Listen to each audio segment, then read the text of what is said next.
थेट जाऊया उद्धव ठाकरेंच्या पत्रकार परिषदेत।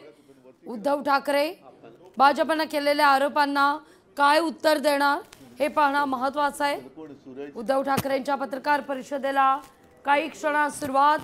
थेट पहिली दृश्य लोकशाही मराठीवर आपण पाहतोय। मतदार यादीतील घोळ्यासंदर्भात उद्धव ठाकरेंची ही पत्रकार परिषद।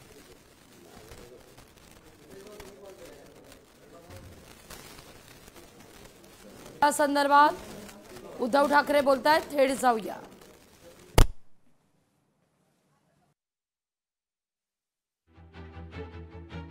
बोलवलेलं आहे आणि बोलवल्यानंतर आपण सुद्धा आलात त्याच्याबद्दल आपल्याला सगळ्यांना धन्यवाद देतो। पहिला मुद्दा जो मी घेणार आहे तो म्हणजे शेतकऱ्यांचा। गेले या सीझनमध्ये म्हणजे कालचा खरीपाचा हंगाम तर गेला, आपण सगळ्यांनी त्याच्या बातम्या सर्वांना दाखवल्या। सरकारने एक पॅकेज जाहीर केलं, त्याच्यानंतर आम्ही एक मोर्चा काढला होता छत्रपती संभाजीनगरमध्ये। आजही शेतकऱ्यांची जी मागणी आहे ती तीच आहे की कर्जमुक्ती झाली पाहिजे।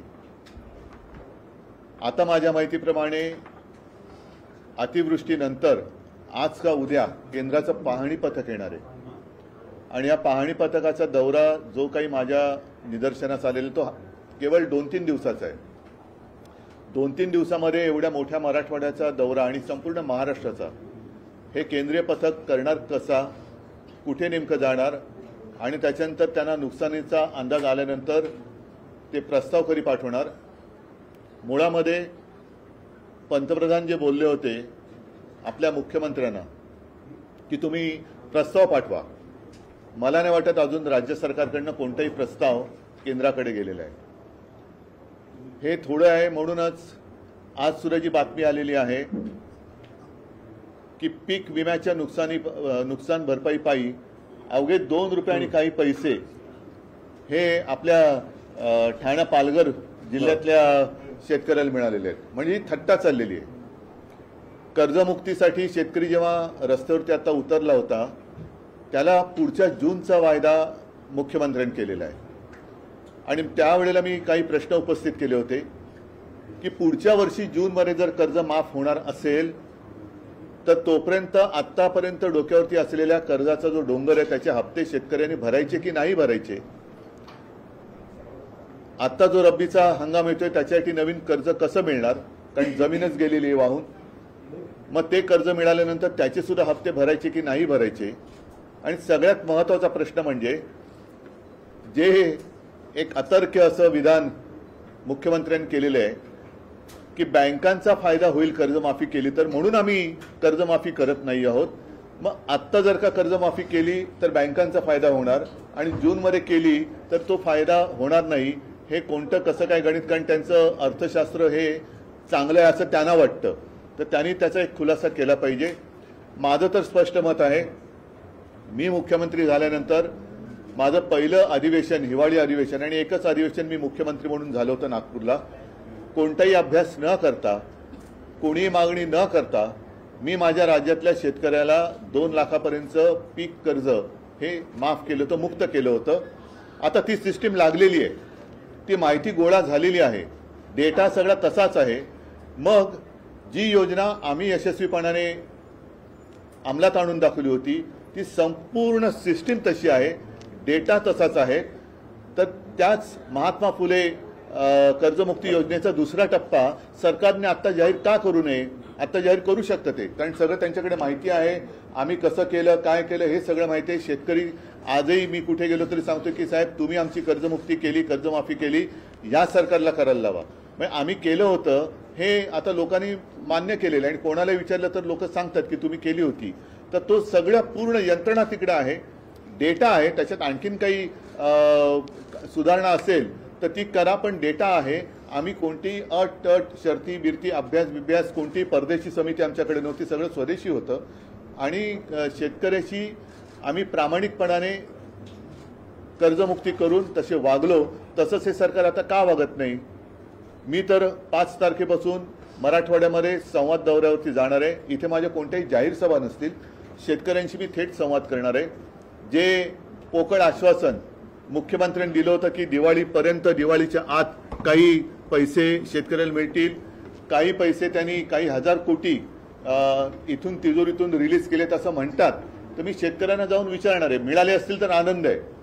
नुसतं काहीतरी आग पाखड करायची किंवा टीका करायला म्हणून मी जाणार नाहीये, पण ते मिळाले पाहिजेत.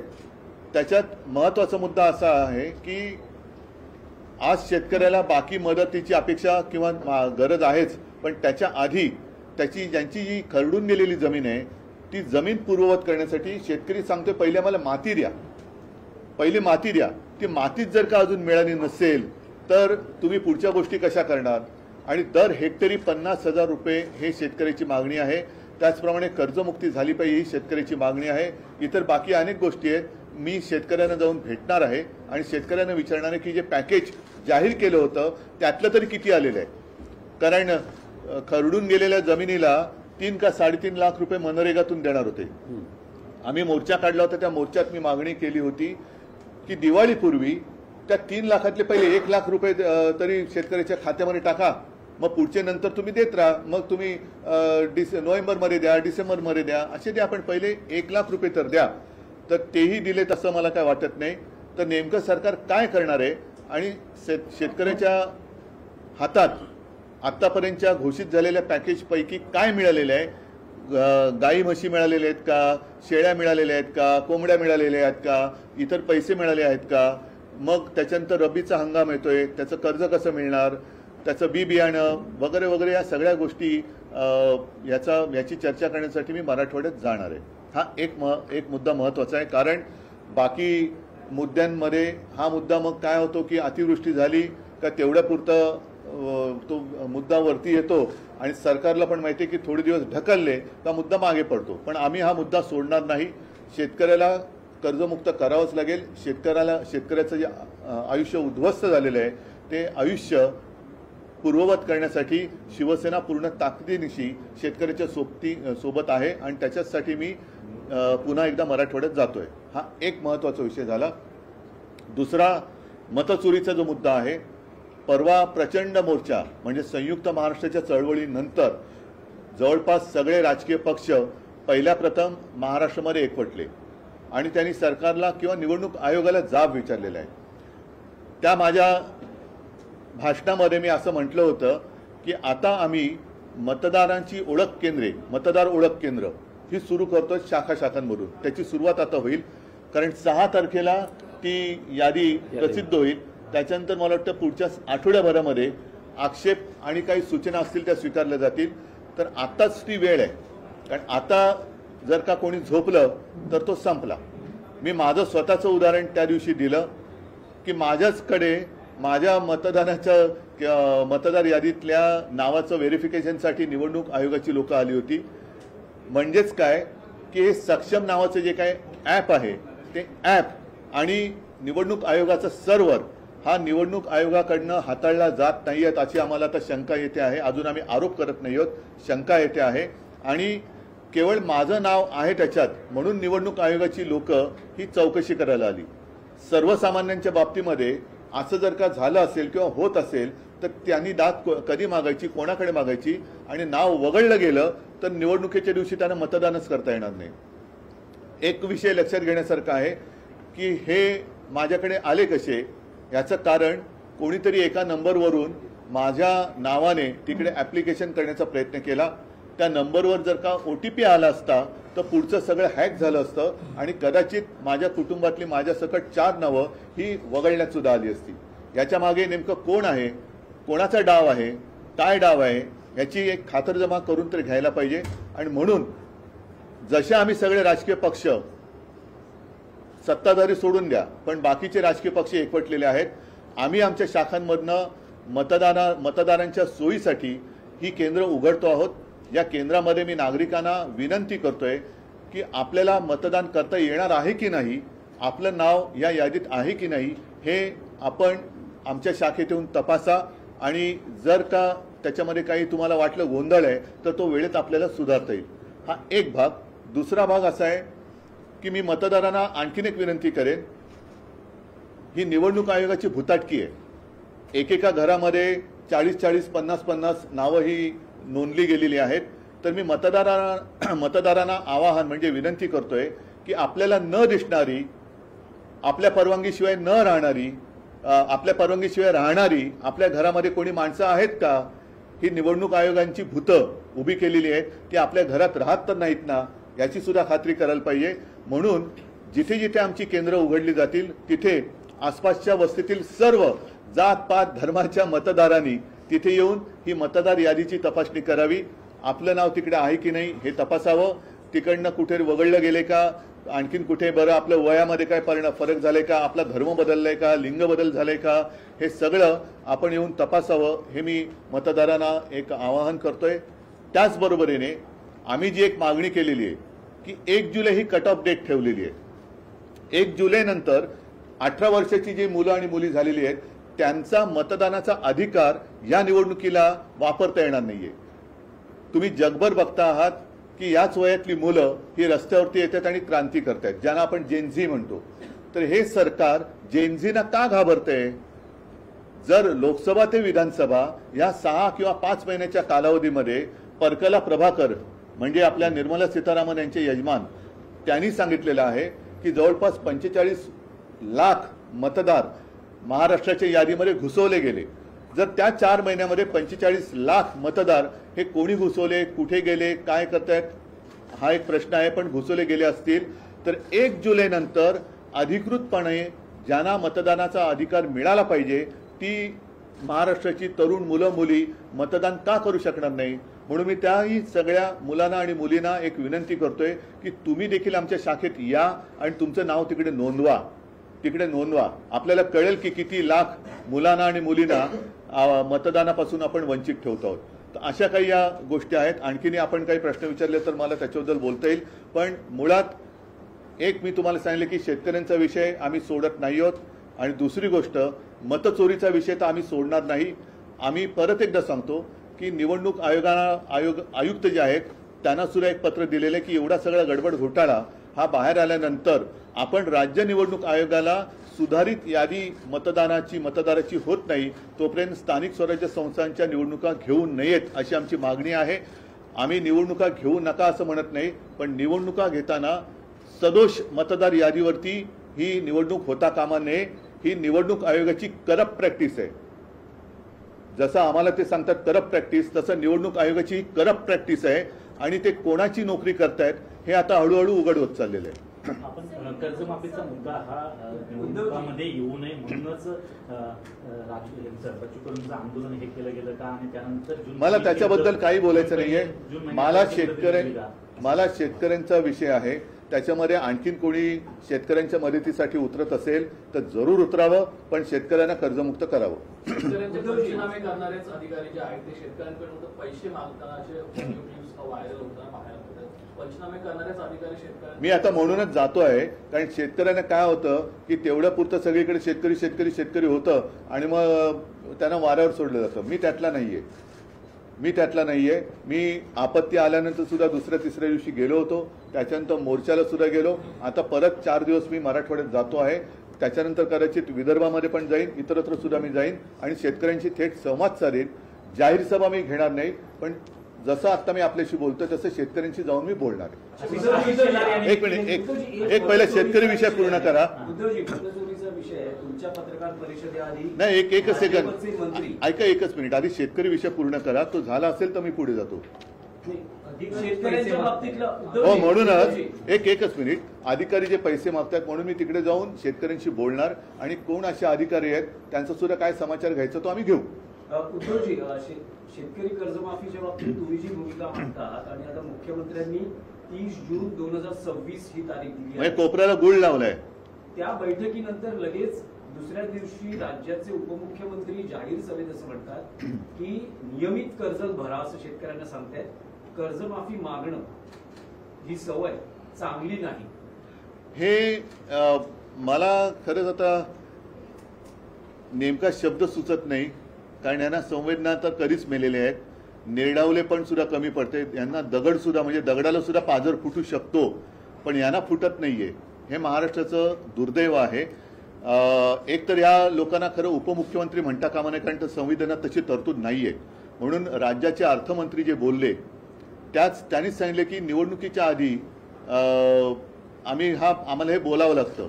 मग आता लोकांनी त्यांना जाब विचारला पाहिजे की बाबा तुम्ही जे बोलला होतात म्हणून ठीक आहे, आपण मतचोरी या विषयावरती येतोय, पण जर का असं धरून चाललो की त्यांना लोकांनी खरंच मतं दिली असतील तर आता त्या मतांना तुम्ही जागा ना.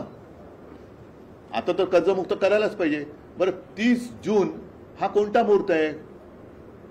कोणतं पंचांग पाहिलं आमच्या मुख्यमंत्र्यांनी? आणि जूनमध्ये जर कर्जमाफी होणार असेल तर मग आत्तापासून शेतकऱ्यांनी कर्जाचे हप्ते फेडले नाहीत तर त्याच्या सकट ते त्यांनी माफ केलं पाहिजे, त्याच्याबद्दल त्यांनी बोललं पाहिजे. हा एक विषय होता मतचोरी संदर्भात. आशिष आशिष शेलार यांची आता तुमच्या पत्रकार परिषदेआधी पत्रकार परिषद झाली, त्यात त्यांनी थेट तुमच्यावर आणि राज ठाकरेंवर आरोप केलेले आहेत की मतचोरी संदर्भात मांडत असलेली भूमिका ठाकरे बंधूंची दुटप्पी आहे. ते फक्त हिंदू आणि दलित त्यांना क्रिकेटचं असल्यामुळे टप्पे कळत असतील बहुतेक, पण त्यांनी फुलटॉस दिलाय. तुम्ही बोला. येस, त्यांचं असं म्हणणं आहे की फक्त हिंदू आणि दलित दुबार मतदार दाखवले जात आहेत. मुस्लिम मतदार जे दुबार आहेत तिबार आहेत त्याबद्दल ठाकरे बंधू का बोलत नाही. आणि दुसरं त्यांचं असं म्हणणं आहे की लोकसभा निवडणुकीच्या प्रक्रियेत सुद्धा तुम्ही याच मतांवर निवडून आलेला आहात, विधानसभेत सुद्धा त्याच मतांवर निवडून आलेला आहात आणि हा सगळा गोंधळ लोकसभेपासून झालेला आहे. मला आशिष शेलार, मी खरं त्यांच्यावरती कधी बोलत नाही, पण आज मी त्यांचं जाहीर अभिनंदन करतोय कारण त्यांनी नकळत देवेंद्र फडणवीसांना पप्पू ठरवलेलं आहे. कारण जे हे मानतच नव्हते त्याच्यामुळे महाराष्ट्राचा पप्पू म्हणून त्यांनी फडणवीसांना बोलण्याचं धाडस दाखवलंय. हा त्यांच्या अंतर्गत वादाचा परिणाम हा परिपाक असेल.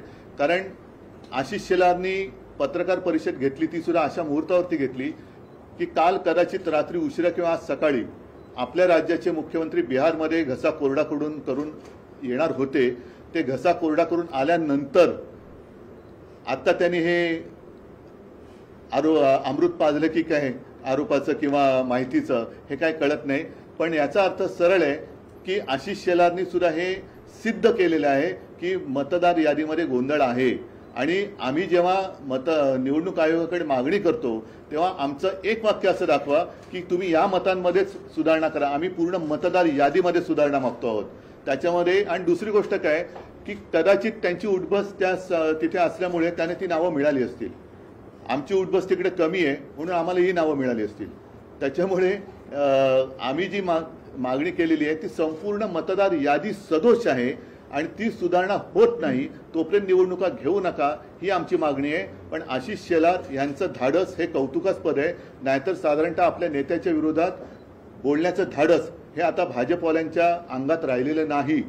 हा आरोप थेट त्यांनी मोदी शहांसकट सगळ्यांवरती केलेले. कारण लोकसभेपासूनचा त्यांनी घोटाळा काढलाय. म्हणजे इतरत्र ते जे जिंकलेत मोदी शहा अगदी वाराणसी बिराणसी त्या दिवशी संजय राऊत यांनी काढलं ते सगळं. तर म्हणजेच काय की सगळा घोटाळा त्यांनी केलेला आहे. आणि दुसरा महत्वाचा, सरकार तुमचं असताना विरोधक घोटाळे करतात म्हणजे तुम्ही सरकार चालवायला नालायकात. म्हणजे सरकार चालवायला तुम्ही नालायकात. तर हे सगळं एका दगडात आशिष शेलारांनी अनेक पक्षी मारलेले आहेत. त्याच्याबद्दल मी त्यांचं कौतुक करतोय. या माध्यमातून हिंदू मुस्लिम करण्याचा एक प्रयत्न होतोय का? नाही, तो त्यांचा केविळ होण्याचा प्रयत्न आहे. जेव्हा आम्ही अख्ख्या यादीमध्ये सुधारणा करा मागतोय त्याच्यामध्ये हिंदू मुस्लिम शीख ईसाई सगळे आलेले आहेत. आणि आम्ही त्या दिवशी जी काय उदाहरणं दिली त्याच्यामध्ये एक तर उदाहरण आहे की वडील हिंदू मुलगा मुस्लिम वगैरे ते आहे ना, हे सगळे आहे. म्हणजे इथलंच आहे. वडिलांचं नाव गोविंद शंकर माने, मुलाचं नाव दिलशाद नौशाद खान, हे आम्ही दिलेलं आहे ना. आता ह्याच्यामध्ये दोन्ही आले, हिंदू पण आले आणि मुसलमान पण आले. पण परत आशिष शेलार यांचं मी कौतुक करतो की काहीतरी नक्की बिनसलेलं आहे आणि त्यांनी देवेंद्र फडणवीसांना पप्पू ठरवून दाखवलेले आहे. ते सप्रमाण दाखवलेलं आहे. म्हणजे आमच्या आरोपांना जर का किंमत नसेल तर किमान आशिष शेलारनी जी माहिती दिली त्याला तरी जागा. मी परत त्यांचं कौतुक करतो. देवेंद्र फडणवीस सारखं म्हणतात की 2012लाच आपण मतदार याद्यांचं पुनर्निरीक्षण करा, पुनर्रचना करा, ही आपली न्यायालयात याचिका आहे. आणि तेव्हापासून आपण वारंवार मागणी करतो. आशिष शेलारांनी ते आज म्हटलेलं आहे. होत का नाहीये? आम्ही सतत मागणी करतो. असं कुठे माझ्या तरी ऐकण्यात आलेलं नाहीये. त्यांचा जसा आम्ही मोर्चा काढला तसा त्यांचा कुठलाही मोर्चा मी बघितलेला नाहीये. ते कधी निवडणूक आयुक्तांना जाऊन भेटलेत असंही आम्ही बघितलेलं नाही आहे. ज्याप्रमाणे आम्ही चोकलिंगम साहेबांना भेटलो, वाघमारे साहेबांना भेटलो, तसे ते कुठे भेटलेले नाही आहेत. आमची लोकं आता ज्ञानेश कुमारना जाऊन भेटत आहेत, तसे ते कुठे भेटलेले नाही आहेत. आम्ही आता याच्याबद्दल मी काल परवा म्हटलेले की आम्ही कोर्टाचे दरवाजे सुद्धा एक ठोठावण्याचा केविलवाणा प्रयत्न करणार आहोत. न्याय मिळाला तर मिळाला. मुख्यमंत्र्यांचं आणखीन एक म्हणणं आहे, त्यांचं म्हणणं आहे की वोटर लिस्ट जी आहे ही अशुद्ध असता कामा नये, याच्याशी आम्ही सहमत आहोत, परंतु त्याच्यामुळे भाजप जिंकली हे तुम्ही सिद्ध करा, हे तुम्ही आव्हान देता. जर नसेल ना तर मग तुम्ही आमच्याबरोबर या ना निवडणूक आयोगाकडे. तुम्हाला पण आम्ही जेव्हा निवडणूक आयुक्तांकडे जायचं होतं तेव्हा आम्ही भारतीय जनता पक्षाला सुद्धा आमंत्रण दिलं होतं. देवेंद्र फडणवीसांना यायला पाहिजे होते ते. जेव्हा बाकीचे सगळे एक येतात आणि एक व्यक्ती येत नाही, याचा अर्थ असा लावला तर गैर काय की मग फायदा तुम्ही घेतलात. आमच्यासोबत त्यांनी यायला पाहिजे होतं. जर ते एवढे वर्ष मागणी करतायत तर त्या दिवशी त्यांच्याकडनं कोणतरी यायला पाहिजे होतं. आता त्याच मुद्द्यावरून बुलढाण्याचे आमदार संजय गायकवाड शिंदे गटाचे आहेत, त्यांनी देखील म्हटलं की निवडणूक आयोगाला लाज वाटली पाहिजे अशा प्रकारची धुरा. बघा थोडक्यामध्ये काय की आता जो मुद्दा आम्ही उचलला मतचोरीचा आणि तो आज पुराव्यानिशी तुमच्यासमोर आणला, जनतेसमोर आणला. आता पहिला मुद्दा परत मी सांगतो की सर्व नागरिकांनी जाग आता आलेली आहे. आता झोपता कामा नये, कारण आपल्याला सरकार निवडण्याचा अधिकार आहे. आता सरकार मतदार निवडायला लागलेले आहे. हे घातक आहे. म्हणजे जसं टांझानियामध्ये 98% म्हणजे 98% मतं हे तिथल्या अध्यक्षांना मिळाली आणि 2% जी जनता रस्त्यावर उतरली ती केवढ्या मोठ्या संख्येने उतरली. म्हणजे काहीतरी टक्केवारीत गफलत आहे. तुम्ही न्यायालयीन लढाई लढणार आहात, कारण आम्ही एक केविलवाणा प्रयत्न करणार आहोत. म्हणजे आम्ही कुठेही कायदा हातात घेतला वगैरे वगैरे वगैरे, कारण हे परत मग शहरी नक्षलवाद, आता हे दुबार मतदार यादी किंवा सदोष मतदार यादीवरती जे निवडणूक लादतायत हे खरे नक्षलवादी आहेत. कारण ही उघड उघड मतचोरी आहे. जे मतचोरी करून निवडणूक लढतायत आणि जिंकण्याचा प्रयत्न करतात ते नक्षलवादी आहेत. सर्व पक्ष मिळून तुम्ही हा निर्णय घेतलाय. हो, महाविकास आघाडी म्हणून आम्ही निर्णय आणि सगळेच म्हणजे त्याच्यामध्ये राज पण आहेत, बाकीचे आहेत, शेका पक्ष, कम्युनिस्ट त्या दिवशी मोर्चात जेवढे सगळे होते त्या सगळ्यांनी. आणि आम्हाला असं वाटतं की जर भाजपला पण आता हे पटलं असेल तर भाजपने सुद्धा यावं आमच्या बरोबर कोर्टामध्ये. आम्ही पाठवतो सही करायला. का म्हणेल? नाही नाही, ऐका एक मिनिट, एकदा मला स्पष्ट करू द्या. आम्ही कोर्टात जे जातो आहोत त्याच्यात आता हे आशिष शेलारनी पुराव्यानिशी दिलेलं आहे. म्हणजे आशिष शेलारनी देवेंद्रांची तर वाजवलीच आहे, ते सोडून द्या. पण त्यांना जर काही पटलं असेल तर त्यांनी सुद्धा आम्ही जे काही कोर्टात जातो त्याच्यामध्ये भाजपाने सुद्धा यावं आमच्याबरोबर कोर्टात. हे माझं त्यांना जाहीर आमंत्रण आहे. मग त्याच्यामध्ये तुम्ही काय हिंदू मुस्लिम आणखीन कोण असतील तुमच्या लेखी ते सगळे काढा. आपण संपूर्ण यादीमध्ये आम्ही सुधारणा मागतो आहोत.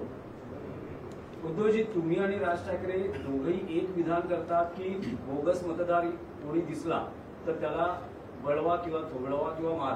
तर अशा वेळेस यावेळेस निवडणूक प्रक्रियेत किंवा मतदानाच्या दिवशी मतदान केंद्रावर प्रचंड गोंधळ किंवा कायदा सुव्यवस्थेची परिस्थिती निर्माण होऊ शकते. अभूतपूर्व पण ती नाही झाली म्हणजे ती व्हावी अशी आमची इच्छा नाहीये. म्हणून बोगस मतदारांनी मतदानाला यायचं धाडस करूच नये.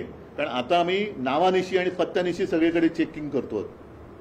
अगदी माझं तर म्हणणं आहे की जिथे मतदार याद्या साधारणतः 1200ची यादी आहे त्या याद्या, जसं आता माझी कलानगरची यादी असेल तर कलानगरच्या गेटवरती ती यादी लागली पाहिजे. टॉवर्स असेल तर टॉवर्सच्या गेटवरती ती यादी लागली पाहिजे. आणि टॉवर्समधल्या सोसायटीमधल्या सगळ्यांनी ती यादी येऊन आपली नावं त्याच्यात आहेत की नाही, आपल्या यादीत दुसरं कोणी घुसलंय का, हे सुद्धा नागरिकांनी पण आता बघितलं पाहिजे. तर या देशात लोकशाही टिकेल.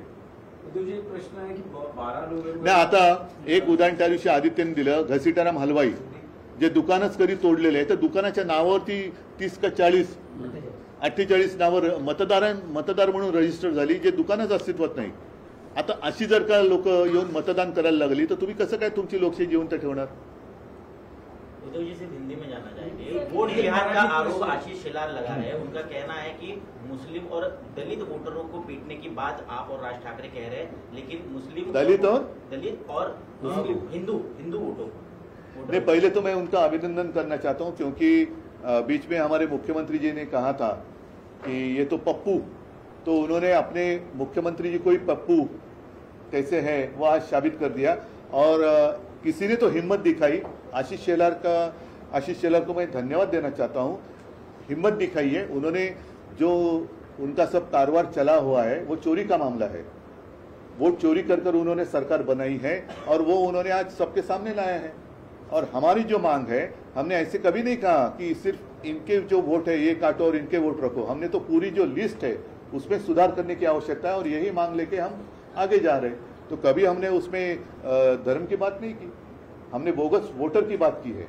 लेकिन इसके बावजूद मैं आशीष शेलार जी का अभिनंदन करना चाहता हूं कि उन्होंने एक हिम्मत दिखाई है अपने शीर्ष नेतृत्व के खिलाफ सबके सामने बात करने की, इसलिए मैं उनको धन्यवाद देना चाहता हूं। अगर वो चाहते हैं तो हमारे साथ, हम जब अदालत में जा रहे हैं तो आशीष शेलार भी हमारे साथ आएंगे तो हम उनका स्वागत करेंगे। उद्धव जी, अजीत पवार जी ने किसानों के मुद्दे पर कहा है कि कर्ज माफी जो है चुनाव के मौसम में की गई थी, लेकिन अब जो है उसे कर्ज माफी की आदत जो है वो ठीक नहीं है किसानों के लिए, और अपना वादा जो चुनावी वादा वो पूरा नहीं। ये क्या कहूँ मैं उनके लिए, इतनी गंदी सरकार, गिरी हुई सरकार मैंने देखी नहीं थी। एक तो झूठ बोला उस वक्त, अब वोट चोरी का भी मामला सामने आया है। ये चोरी करके उन्होंने सरकार बनाई है और लोगों को जो कहा गया था कि हम आने के बाद हम कर्जा मुक्ति करेंगे, मुख्यमंत्री जो आज के मुख्यमंत्री है उनका बयान है सबके सामने, आप ही के माध्यम से हमने देखा है। तो उन्होंने कर्जा, जो काश्तकार है उनकी कर्जा मुक्ति वो तो होनी ही चाहिए। और इसलिए मैं स्वयं जा रहा हूं आने वाले 5 तारीख से लेकर 8 तारीख तक कि जो भी पैकेज सरकार ने डिक्लेयर किया था उनमें से कितना लाभ प्रत्यक्ष रूप में हमारे जो काश्तकार है उनको हुआ है। शनिवार को जो आंदोलन हुआ, उस आंदोलन में कांग्रेस के प्रदेश शनिवार को जो आंदोलन हुआ उसमें कांग्रेस के प्रदेश के मुखिया हो या तो मुंबई अध्यक्ष वर्षा गायकवाड़ वो शामिल नहीं हुए। अब सत्ताधारी कह रहे हैं कि कांग्रेस दिल से नहीं चाहता कि मन से आपके साथ और एनडीए में आए।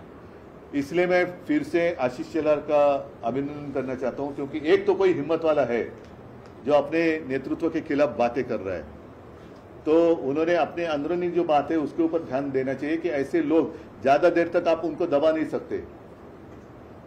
एक परिसीमा होती है, अन्याय की भी परिसीमा होती है। तो शायद शेलार जी के ऊपर बहुत सारा अन्याय हुआ है इसलिए वो बोल रहे हैं, और उन्होंने देवेंद्र जी को ही पप्पू ठहरा है, तो उसके लिए उनको मैं धन्यवाद देता हूँ। तो आप पूरे महाराष्ट्र में पप्पू कौन है वो आशीष शेलार ने बताया। एक मराठी प्रश्न की 12 तारखेला पुन्हा सुप्रीम कोर्टात चिन्ह आणि पक्ष कोणाचं याबद्दल सुनावणी आहे, त्याआधी राज्यातले भाजपचे चंद्रकांत पाटील नाही, पण एक गोष्ट आणखीन नाही, एकच सेकंद, नाही एक मला पूर्ण करू द्या की मला एक गोष्ट कळत नाही की आम्ही जे म्हणतोय की निवडणूक आयोग हा भाजपचा नोकर आहे, कारण आम्ही निवडणूक आयोगाला जे प्रश्न विचारतोय त्याचं उत्तर त्यांचे मालक का देत आहेत? त्यावर त्यांनी स्पष्टता केली आहे। आशिष शेलार म्हणतात की मी निवडणूक प्रतिनिधी म्हणून नाही बोलत आहे, पण जे मुद्दे उपस्थित हो, पण आम्ही त्यांना दिलेत ना, हे त्यांनी मग निवडणूक आयोगाने आम्हाला सांगायला पाहिजे, तुम्ही का बोलतायत? म्हणजे जो आमची जी शंका आहे, संशय आहे की निवडणूक आयोगाचा सर्व्हर दुसरा कोणतरी हाताळतोय, त्याला हे पुष्टी देणार आहे। तोच प्रश्न कंटिन्यू असा आहे की चंद्रकांत पाटील असं दोनदा म्हणाले आतापर्यंत बॅक टू बॅक। असं ट्रम्प किती वेळा म्हणालेत की मी भारत पाकचं युद्ध थांबवलंय? नाही, पण त्यांचं आताचं जे विधान आहे त्यावर त्यांचं असं म्हणणं आहे की काँग्रेस पक्ष हा गांधी कुटुंबाचा आहे, शरद पवारांचा राष्ट्रवादी काँग्रेस पक्ष आहे, शिवसेना ही बाळासाहेबांची आणि त्यानंतर उद्धव ठाकरेंची आहे, आणि मनसे हा राज ठाकरेंचा आहे। तर त्याबद्दल तुम्ही चंद्रकांत पाटलांचे आभार मानाल का? खूप, हे त्यांनी म्हणजे आता मी बोललो ना की हा अन्याय सोसण्याची एक ताकद असते, ती संपली का लोक उठाव करतात। जसं आज आशिष शेलारनी केले तसं चंद्रकांत दादांनी केलेलं आहे, म्हणून मी त्यांना धन्यवाद देतो। आणि शिवसेनेचं नाव हे दुसऱ्या कोणालाही देण्याचा अधिकार कोणालाही नाही, निवडणूक आयुक्ताला सुद्धा नाही, म्हणून मी पहिल्या निवडणूक आयोगांना धोंड्या म्हटलं होतं। आता जर ते पुन्हा करते असेल तर या आयुक्तांना मी गोट्या म्हणेन।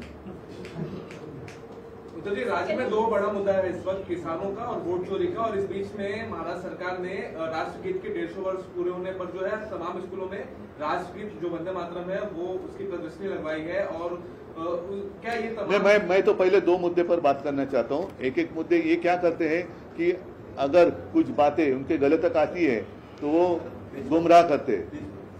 गुमराह करते, फिर देशभक्ति आती है, ये देश के आज़ादी का जो संग्राम हुआ था उसमें ये कोई नहीं थे। इसलिए मैंने परसों के मेरे भाषण में कहा था कि ये स्वयं घोषित देशभक्त है जो झूठे हैं, ही स्वयं घोषित देशभक्तांची बोगस टोळी आहे ही।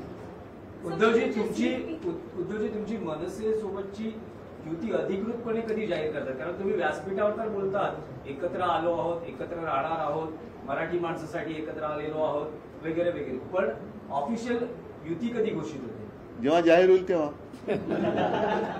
काय निवडणुका 7 तारखेला अरे थांबा ना, पण येऊ द्या ना सगळ्या गोष्टी। आता पहिला मुद्दा महत्वाचा असा आहे की ह्या सदोष याद्या घेऊन आता या याद्यांमध्ये एवढा घोटाळा आहे, भ्रष्टाचार आहे, गोंधळ आहे, सर्व पक्षांनी मान्य केलेलं आहे। आता हे सगळ्या पक्षांना पटलेलं आहे, तरी निवडणूक आयोगाच्या बोकांडी जाऊन बसलं पाहिजे आणि त्यांना सांगायला पाहिजे की आम्ही निवडणुकीला आम्ही तयार आहोत, तुमची तयारी झालेली नाहीये। कारण 31 जानेवारी ही सर्वोच्च न्यायालयाने जी तारीख दिलेली त्याच्या आत या जर का याद्या सुधारल्या तर निवडणुका घ्यायला पाहिजेत। सर्वोच्च न्यायालय कधी असं सांगणार नाही की वाटेल ते करा, खोटं तर खोटं, बोगस तर बोगस, दुबार तर दुबार, तुम्ही निवडणुका घ्या, असा सर्वोच्च न्यायालयाचा आदेश नाहीये। त्याच्यामुळे या सगळ्या गोष्टी आमच्या गोष्टी ज्या आहेत त्या चालू आहेत। पहिलं लोकांना जागरूक करणं, जाग आणणं हे आमचं मध्येही लोकशाही मराठी ऐका, पहा, जागरूक रहा।